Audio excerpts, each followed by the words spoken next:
To register for a personal account, go to the PayKit Post website and click the Register button. When registering for a personal account for the first time, you need to fill in all the fields in the registration form and click the Register button. After clicking the Register button, an email with a link to confirm the registration will be sent to your specified email address. To complete the personal account registration, open the email and follow the link. After you follow the link, your personal account will be created. The personal account registration is now complete. After entering your password, your personal account will open. To select a tariff plan, click Profile, then Tariffs. Choose one of the available tariff plans. If your current balance is insufficient to pay for the tariff plan, you will be redirected to the top-up page. On the first tab of the Sales Statistics menu, you can see sales data such as average check or revenue, build charts by metrics, or view the top products. Next, let's look at directories, points of sale, and price levels. Price levels are needed to set different prices for a single product at different points of sale. To add a new price level, click the Create Price Level button. In the window that opens, enter a name, for example, retail, purchase, wholesale, etc., and click Create to confirm. Menu section, Directories, Counterparties, Employees. This directory is a list of users who will work at the cash desks. To add a new employee, follow these steps. Go to the Employees section and click the Add Employee Data button. Fill in all the mandatory fields on the form, marked with an asterisk. Click the Add Employee button to save the data. After clicking the Close button, the newly created employee will appear in the employee list. After an employee profile has been created, it can be modified. To do this, click on the three dots next to the relevant employee and select Edit. When editing the profile, you can change data such as basic information, passport details, address and contact information, directories, points of sale. To work with the points of sale directory, go to the Directories, Points of Sale section. Before creating points of sale for the first time, you must first enter the following data: price levels that will be active at this point of sale, employees, point of sale setting parameters, or the ECR settings code for displaying the main receipt printing parameters, as well as point of sale groups. To create a point of sale group, click the Create Group Plus button. In the form that opens, select the parent group and enter the name of the point of sale group. Then click the Create button. The next step is to create the point of sale itself. Select the group or subgroup of points of sale to which the new point will belong and click the Create Point of Sale Plus button. In the form that opens, fill in all the required fields: point of sale name, point of sale group. This can be changed if necessary, price levels, and the employee in charge. Make sure the active switch is enabled and click Create to save. After this, select the group in which the point of sale was created again. It will appear in the center of the screen. Points of sale can be edited or deleted later by clicking the three dots next to their name. The next step is to create a new workstation. In the row with the point of sale's name, in the Actions column, click on the three dots and select the Workstations item. Next, click the New Workstation Plus button, fill in the mandatory fields on the form, and then click Create to save. Please note that you are charged for each workstation. After creating a cashier's workstation, you can proceed to configure receipt templates. To do this, click the three dots next to the workstation and click the Templates TCR Settings button. In the window that opens, enable the necessary switches. After switching to the Receipt tab, you can configure the receipt header and footer. To do this, select the required number of lines in the receipt header and footer and fill in the information. To save the template, click the Save button. Directories, counterparties, suppliers. Suppliers can be added in the Directories, Counterparties, Suppliers section. The program provides the ability not only to create new supplier profiles, but also to provisionally assign products to them with subsequent editing of this data. Linking products to suppliers is implemented for the convenience of cashiers when creating invoices at points of sale. Thanks to this, the cashier can select products both from the general list and from the list related to a specific supplier. In the suppliers directory, groups are implemented, just as in other directories. To create a new supplier group, you need to press the Create Group Plus button, select the parent group, and enter a name. After that, press the Create button to save. After refreshing the page, the group will be displayed in the list of supplier groups. The next step will be to create a new supplier. To do this, you need to press the Add Supplier Plus button and fill in the fields marked with an asterisk. After filling in the mandatory fields to save the supplier's information, you need to press the Create and Close or Create buttons if you wish to continue entering the supplier's data. You will have the opportunity to edit the main attributes of the supplier, enter the supplier's contact details, or add contracts with the supplier. Directories, taxes, and fiscalization. Before creating a new product, the program needs to know which tax rate will be applied during its sale. Therefore, you should first go to the Directories, Taxes, and Fiscalization section, where you need to create a tax rate group and configure the corresponding tax rates. In the Tax Rates window, press the Create Tax Rate Plus button. In the form that opens, fill in the fields: tax rate name, for example, ABC, etc., and the tax rate. After filling in the fields, press the Create button. After that, go to the Tax Rate Group section. Next, press the Create Group Plus button. In the form that opens, specify the group name, for example, without VE or with V, etc. Select the appropriate tax rate and press the Create button. As a result of these actions, tax rates and corresponding tax rate groups will be created. Directories, products, currencies. The cloud system is multi-currency, which means that when paying at the checkout, it is possible to select payment in different currencies. A mandatory requirement when initially creating a currency is to specify its exchange rate relative to the default currency. There can only be one default currency, and its exchange rate must be equal to 1. Directories, products. This section is for working with products. In it, you can create product groups and individual product items, as well as search, view, and edit already created products and perform other related actions. Let's start the introduction by creating product groups. To do this, go to Directories, Products, press the Create Group Plus button. After that, in the form, enter the group name and, if necessary, select the parent group from the list.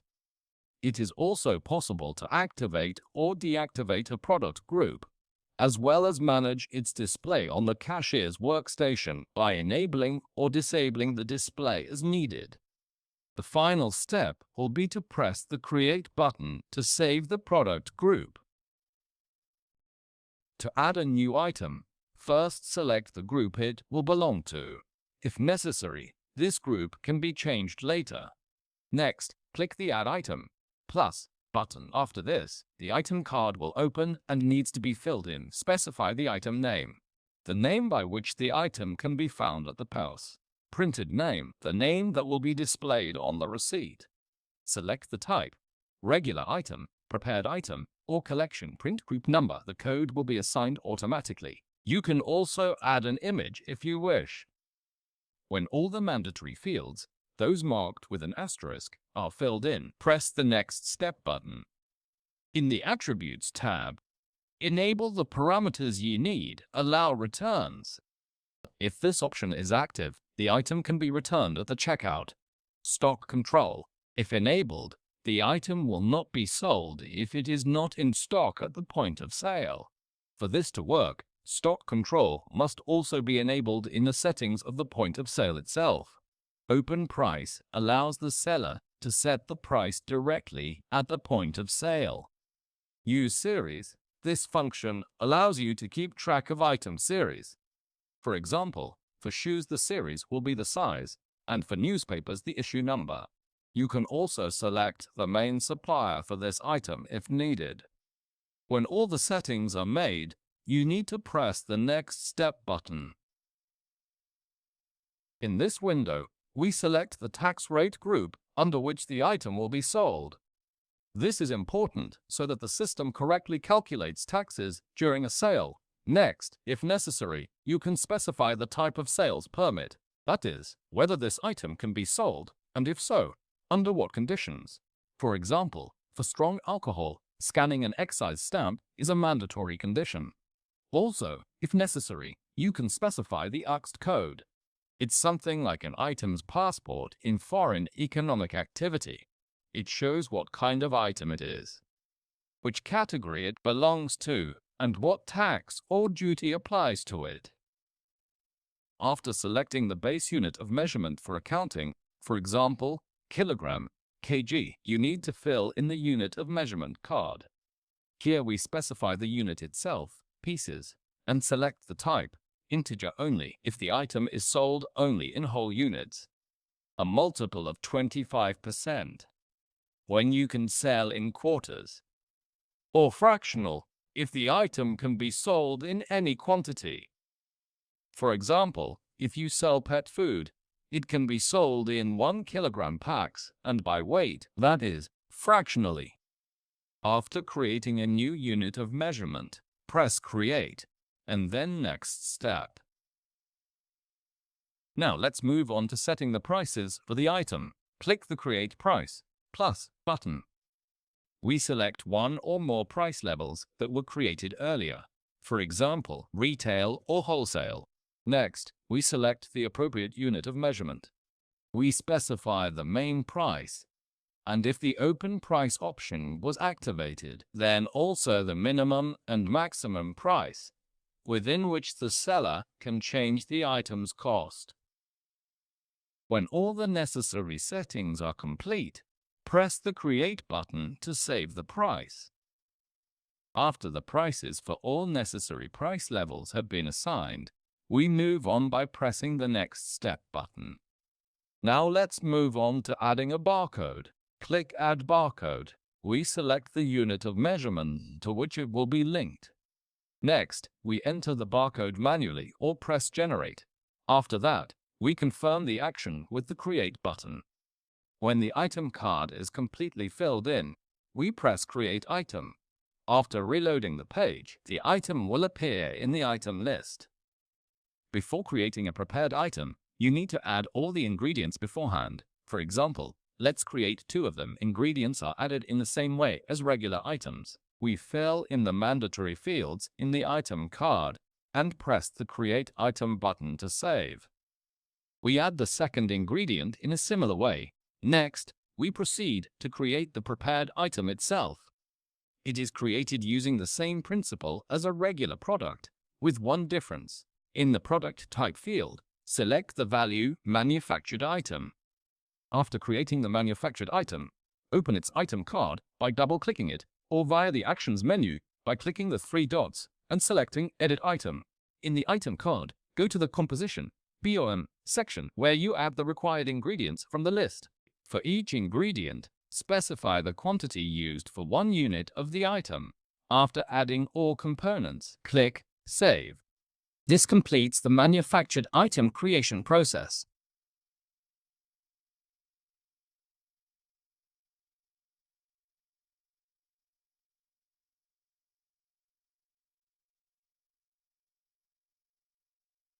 Price revaluation documents are located in Documents greater than Trade greater than Revaluation.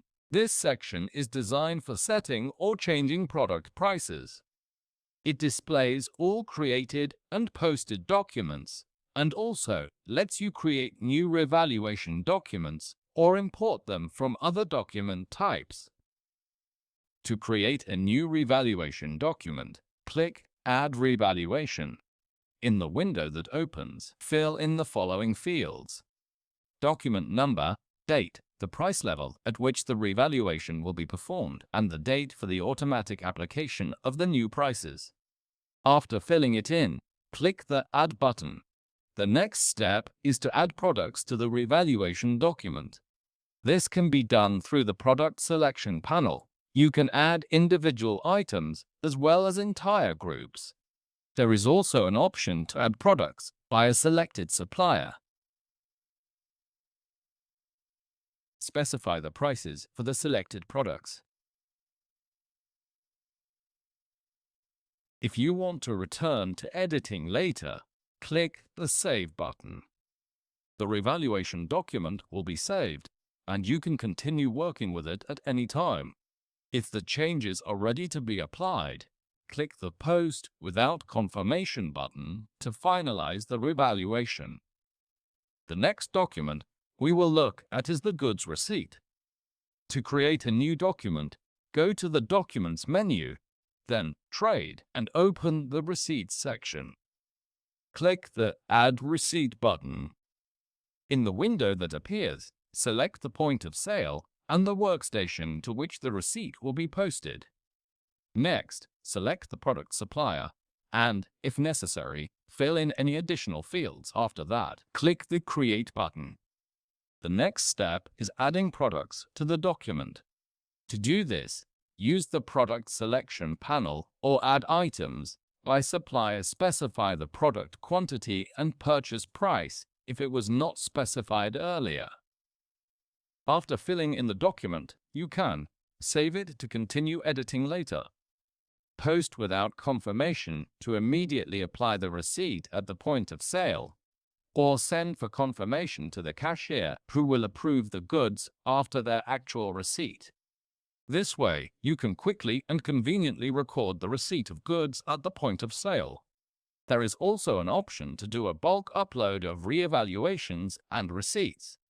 Let's look at how to perform a bulk upload using the example of a goods receipt. First, create a new receipt document and fill in all the necessary fields. Next, proceed to selecting products. Here, click the Upload from ChrysalisX button, and then Download Template. The system will generate a template file. Open it and fill in all the mandatory fields. When the data is entered, save the file. Now return to the program, click Select XLSX file, and upload the prepared document. All products from the file will immediately appear on the screen. If everything is correct, click the Send button. Next, there are two options: Send, if the cashier needs to confirm the document at the POS, or Send without confirmation if confirmation is not required. Done. We have successfully uploaded the receipt from the XLSX file.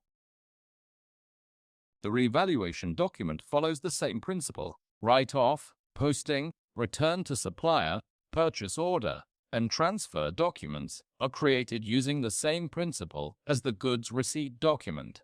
To create one, click the Create Document button. Next, fill in the mandatory fields, select the point of sale, the workstation if necessary, and the supplier or recipient. Then, add the required goods via the selection panel or by supplier. After completing the document, click Save, Send, or Process without confirmation, depending on the chosen scenario. Thus, the creation of all trade documents in the system follows a single, clear algorithm. Now we will look at how the stocktake document works. It shows the status of stock at the point of sale at the time of the check. There are two types of stocktake, with a transfer of responsibility and without a transfer of responsibility. The check can be performed on the entire product range, individual product groups, or even just a few specific items. Importantly, if the stocktake involves a transfer of responsibility, The stock levels at the point of sale are updated according to the actual data.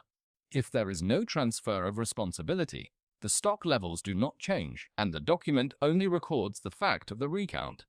Now, let's create a new stocktake document.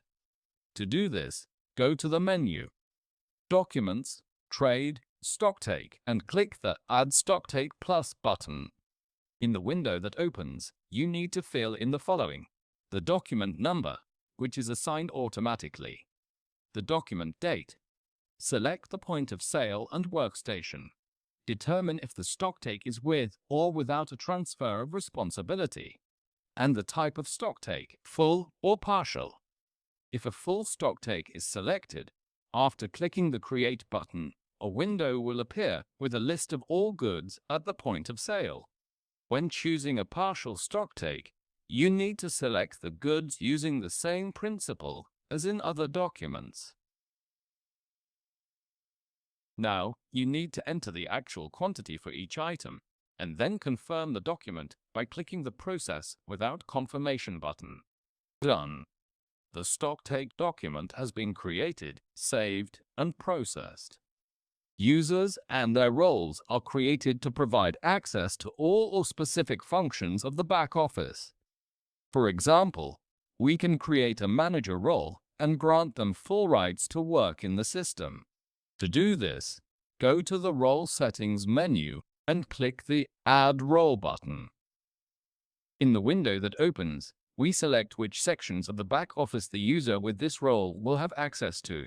For example, creating new goods, editing data, viewing reports, and so on.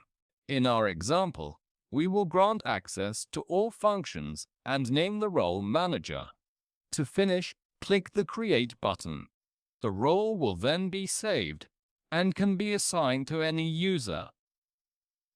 After creating the roles, we proceed to adding users who need access to the PayKit back office.